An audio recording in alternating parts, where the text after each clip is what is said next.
live in a surveillance society. Why do I have to come down? Monitor every human being on the planet. I don't know how they knew all about us. A big government will take more and more of their rights away from them. Are you aware, yes or no? One major world crisis away from having a totalitarian type of system. The main event is the wholesale destruction of the world economy. The push for every nation on the globe to identify and number all of its citizens. We are warned of such a global system. The great experiment that was once America has been prostituted by special interests. All they're thinking about is, oh, government, do something, protect me, save us from all of this. We are living in the last days. Friends, I hope that you will order Shadow Government from Infowars.com. We also have some specials where you can get some of our other films half price when you order Shadow Government.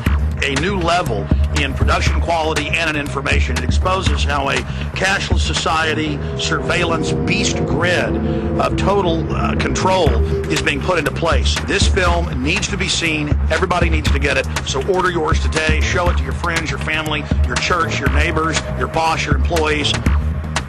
Shadow Government, ladies and gentlemen. Get your copy at Infowars.com today. Shadow Government.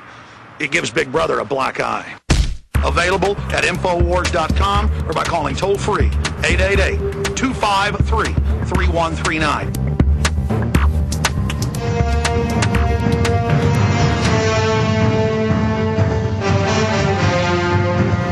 For the balance of the hour, André van Heerden, the producer and director of the hit film Shadow Government, joins us, along with the author of the book that it's based on, and, of course, the host of the film, Grant Jeffries, who's a documentary maker, author, film producer in his own right, a leading film and documentary producer out there. And, of course, I was honored when they reached out to me to see if I wanted to carry the film or endorse it. And this is the best-selling film we've got next to my documentaries.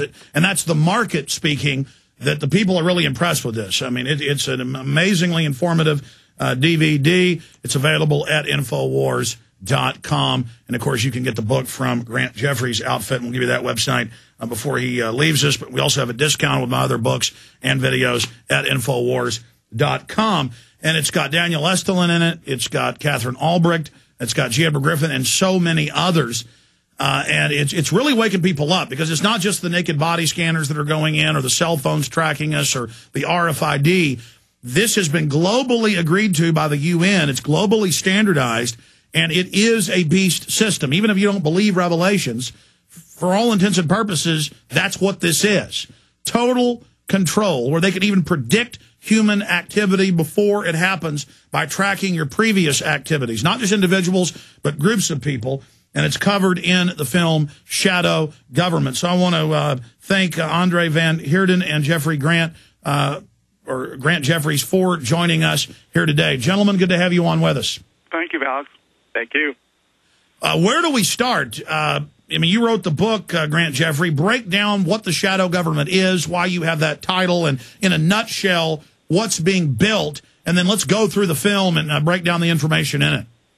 Well, I believe, as a result of 20-some years of research, that we are very, very close to the imposition of a global government that none of the citizens of the Western world, in terms of a majority, want. Every time people have been asked if they want global government, the vast majority love their nation, their history, their culture, language, and they want to keep their things as they are. The global elitists that desire global government, they know that the only way to introduce this is by stealth, and they have found that they can go around the U.S. Constitution, which is one of the major impediments. The founders of the U.S. Constitution were brilliant men that were very afraid that America needed to stay out of European entanglements and wars, and they made the Constitution very hard to change. But the lawyers in Congress found that there was a loophole, that according to the Constitution, if there's an international treaty signed by the President and 67-plus senators, that takes precedence over the U.S. Constitution if there is a conflict.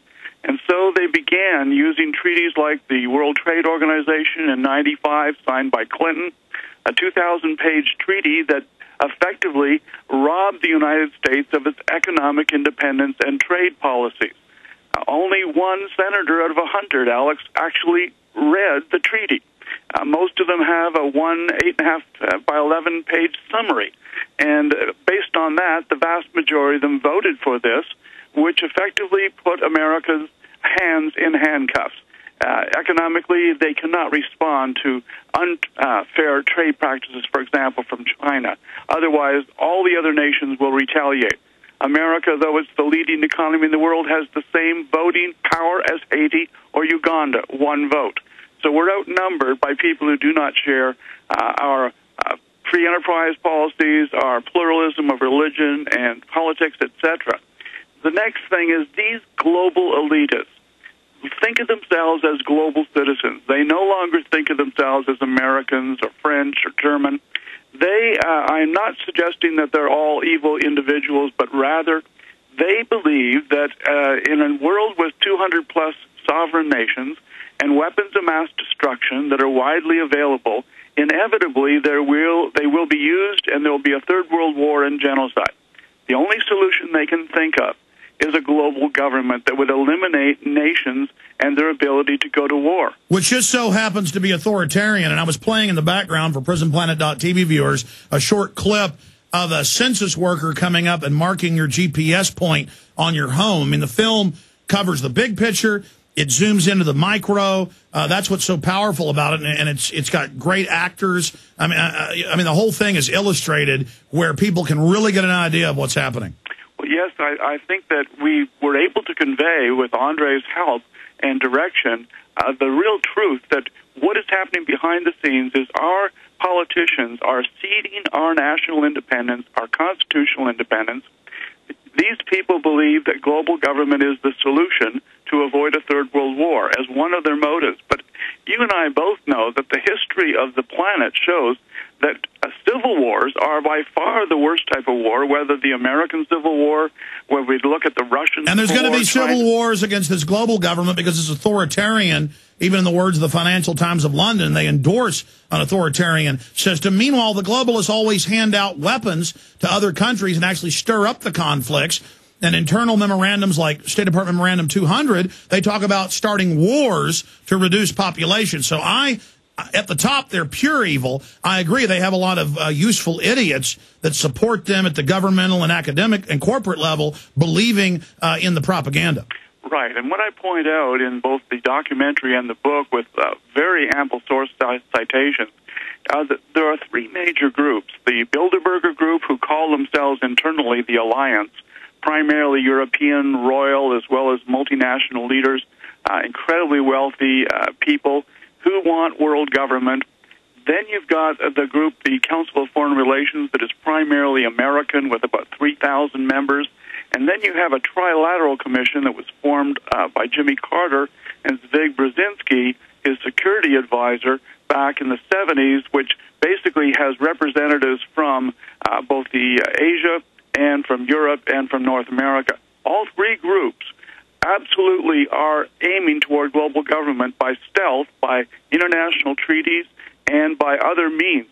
These individuals have set an agenda which they know the public does not support, and so they're introducing it step by step without people being fully aware that we're ceding our national independence and our representative government. I really point out that the European Union, with 27 nations, is really an executive commission of appointed individuals who make decisions behind locked doors, and the so-called European Parliament is nothing more than a high school debating society, because all the power is exercised by 27 appointed people, and there's no remedy. There's nothing an individual can do. Well, they admit that. I mean, when Obama became the first U.S. president to be president and the head of the UN Security Council, CNN said, this is the ultimate level of power in the global government. This is the only group that has any power in the UN.